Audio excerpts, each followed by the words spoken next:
I wake before the sun, the soft hum of the streetlights outside my window reminding me that the world is already stirring while I force myself out of bed. The apartment is quiet except for the occasional creak of the floorboards under my own feet, and the faint whine of my son's old alarm clock ticking down the minutes. Mornings are always a race against time. Shower, dress, breakfast, pack lunches, and make sure homework isn't forgotten in the chaos. There's no one else to share it with, no partner to help shoulder the invisible weight of responsibility. And sometimes the emptiness hits harder than the pile of laundry or the stack of bills on the counter. My neighborhood is familiar yet isolating. Rows of neatly painted houses with manicured lawns, neighbors chatting over fences I rarely cross. Everyone seems connected, and I watch them from behind curtains, the sense of normalcy highlighting my solitude. Between work, deadlines, and parenting, I barely have a moment to breathe, let alone entertain thoughts of my own desires. Yet sometimes, when I glimpse a neighbor smiling as she walks past, a spark of longing surfaces, a reminder that life isn't entirely consumed by routine. The city hums outside my window as I pack lunches and double-check schedules, a constant reminder that even in the crowd, I feel distinctly alone. Even as I grab my briefcase and backpack, I catch myself staring a little longer at the neighbor's window across the street, where the curtains flutter in a morning breeze. It's subtle, fleeting, but enough to remind me that I still notice beauty. And maybe, just maybe, I'm ready to feel it again. The routine presses on, relentless and unforgiving, yet within the monotony, these small, unspoken yearnings quietly shape the edges of my days, threading longing into the fabric of my ordinary morning. I never paid much attention to number 32 until that morning. She was moving boxes in from a U-Haul, sunlight catching her hair just so, making every mundane movement seem deliberate, magnetic. I waved, more out of habit than expectation, and she waved back, her smile easy, effortless, the kind that made you forget for a second that you had responsibilities pressing down like weights. Later that week, I found myself outside with the trash cans, pretending to adjust the lid while she watered her front garden. "Morning," I said, and she tilted her head, studying me like I was some puzzle she was determined to solve. "Morning," she replied, her tone casual but with that sly edge that made my stomach tighten. Conversation flowed naturally at first. Small talk about the weather, neighborhood happenings, and shared frustrations over city construction. Then, laughter came easier, the corners of her eyes crinkling, and suddenly the air seemed charged with a subtle electricity. She leaned closer than necessary when explaining a trick for keeping roses alive, her gaze lingering a beat too long. And then, without any warning, she said it. "If you want to look, just ask." My fork froze midair, my brain short-circuiting. I could feel my pulse in my ears, heart hammering with a mix of disbelief, desire, and panic. What did she mean? Was she teasing, testing, serious? I wanted to respond, to act, to retreat all at once, but no words came. I stood there, rooted to the spot, staring at her, watching her grin faintly as if she knew exactly the chaos she had unleashed inside me. Every rational thought collided with a visceral reaction, and for the first time in months, maybe years, I felt something like raw anticipation and dread mixing into a cocktail that left me frozen, unable to move yet unable to look away. I couldn't stop replaying her words in my mind, each syllable twisting round my thoughts like a double-edged blade. "If you want to look, just ask." How could something so simple throw me into a storm of confusion? Part of me wanted to laugh it off, brush it off like the neighborly banter it might have been, but another part burned with curiosity and an almost childish desire to cross the line. I could feel guilt clawing at my chest, reminding me I was a father, a man who carried responsibility like armor. What kind of example would I be if I let desire overshadow judgment? And yet, every memory of her smile, the subtle tilt of her head, haunted me, whispering temptations I thought I'd buried. My mind wandered to Sarah, years ago, the one I let slip away because I was too scared, too timid, too tangled in my own insecurities. I remembered nights lying awake, wondering if I'd ever see her again, the ache of missed opportunities gnawing at me, and Lisa, whose betrayal taught me the hard lesson that trust is fragile. And sometimes people leave cracks in your heart that never fully heal. Those memories surged back now, warning me that curiosity can be dangerous, that desire can blind reason. Yet alongside the caution, a thrill bubbled, one I hadn't felt in years, and it was intoxicating. I paced my apartment, running hands through my hair, tugging at invisible threads of morality and longing, trying to find some balance between restraint and yearning. It was exhausting, maddening, and somehow exhilarating. Every rational thought was countered by temptation, every memory by the raw pull of attraction. And in the middle of it all, I realized I had no easy answer. I was stuck in the liminal space between what I should do and what I wanted, a single dead caught between the rigid lines of responsibility and the chaotic surge of human desire. The walls seemed closer, the apartment smaller, and yet her presence, her words hung in the air like smoke, inescapable, impossible to ignore, demanding a reckoning I wasn't sure I was ready to face.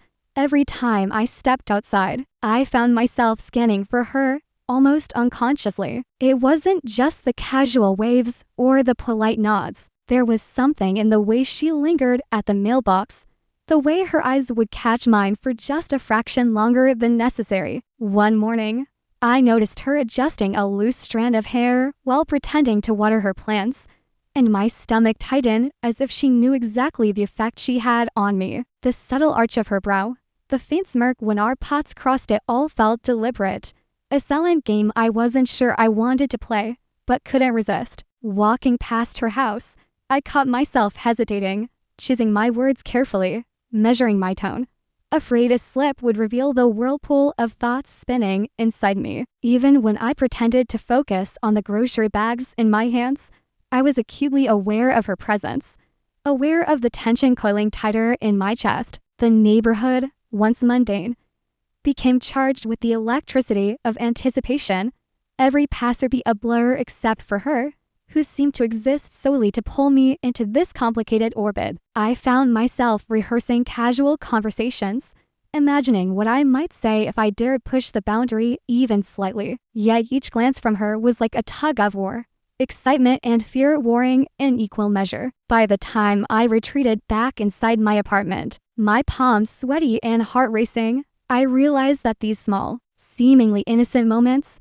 were slowly unraveling the careful composure I tried so hard to maintain. And I didn't know how long I could keep pretending everything was normal. I paced the living room, hands gripping the edge of the kitchen counter as if it could anger me to some semblance of reason. Do I say something? Do I act like it never happened? Every option felt loaded with consequences I wasn't ready to face. On one hand, I was a father, a man who had promised himself he would never let fleeting desire compromise the life I'd built for my son. On the other, curiosity clawed at me like an insistent animal, whispering possibilities I wasn't supposed to entertain. Maybe it's harmless. Maybe she's just joking. Or maybe she isn't. My thoughts collided with memories of past mistakes. Those nights when hesitation had cost me more than I could measure. I imagined the judgment of neighbors, the disapproving shake of a head from some invisible moral authority. And yet, the image of her smile lingered, warm and inviting, daring me to step across the invisible line. What if I just asked? What if I just looked? The words felt forbidden in my mind, and saying them aloud made me flinch. I imagined the conversations I'd have to dodge, the explanations I'd never want to give. Still, a deeper part of me, reckless, aching part, wanted to explore that single moment, wanted to feel the pulse of life outside routines and responsibilities. Am I weak for considering it, or human? I felt torn, guilty, alive, and terrified all at once. Every instinct screamed caution, every heartbeat screamed curiosity, and I realized that the next choice I made, even in thought, could tilt the balance of my life in ways I wasn't yet ready to understand. One afternoon, I found myself lingering by the mailbox again, pretending to sort the mail while she knelt beside hers, struggling with a jammed drawer. "Need a hand?" I asked, and she laughed.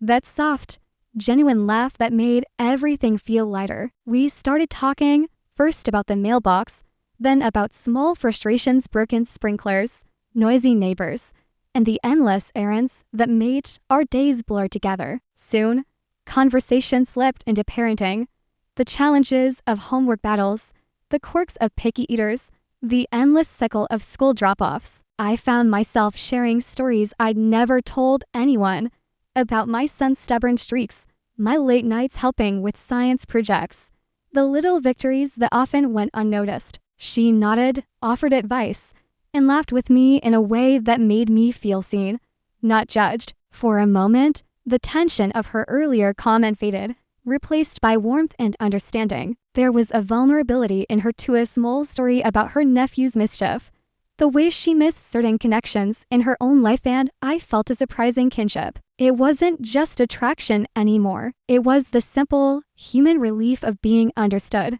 of sharing burdens that only another person who really got it could appreciate. The temptation lingered, but now it was accompanied by empathy, a recognition that we were both navigating loneliness in our own ways, searching for small islands of connection in lives that often felt overwhelmingly isolated.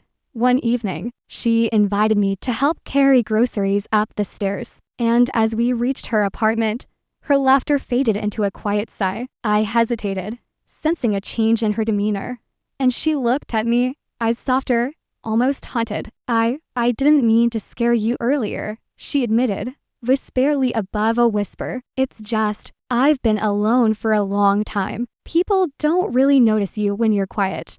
Her confession hit me harder than I expected. Suddenly, the magnetic allure that had me tangled in desire felt different, fragile, human, and in need of care. The playful tension shifted, and instinctively, I wanted to protect her, to offer reassurance, not cross lines. I found myself asking questions about her past, her fears, the loneliness that shadowed her days. With each story she shared, her childhood marked by being overlooked, a failed relationship that left scars. The balance between us tilted. I was no longer a man tempted by a daring offer. I was someone quietly invested in her safety and well-being. Desire had morphed into empathy, the charged flirtation replaced with a protective warmth that caught me off guard. And yet, beneath it all, a subtle thrill remained, a reminder that human connection can be complicated, messy, and intoxicating all at once. It was a Saturday afternoon at the local farmers market,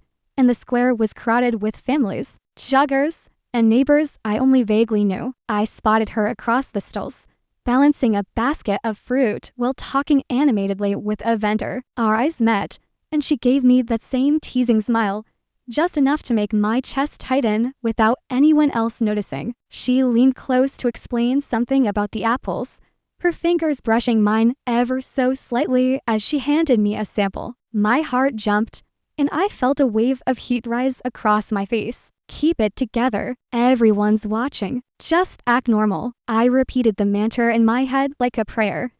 But every glance, every small brush of her hand pulled me further into a dangerous orbit. She caught me staring a moment too long, and I saw the faint spark of amusement in her eyes, as if she knew the effect she had on me. The crowd, the chatter, the bright sunlight, everything faded into a blur except for her presence. I wanted to step back, to breathe, to regain control, yet the magnetic pull of her subtle flirtation kept me rooted in place. Each smile, each lingering look, escalated the tension, forcing me to navigate the perilous balance between restraint and temptation. By the time I finally managed to tear my gaze away and move toward the produce stand, my hands were clammy, and my pulse still raced. The market carried on round us, oblivious to the silent, charged drama unfolding in its midst, and I realized that even in public, I couldn't escape the pull she had over me. A few days later, I found myself helping her carry a box of books from the car, and the moment lingered longer than necessary. She set the box down, leaned against it casually, and tilted her head with that mischievous grin. You know, she said softly, almost teasing, if you ever want to look, you just have to ask.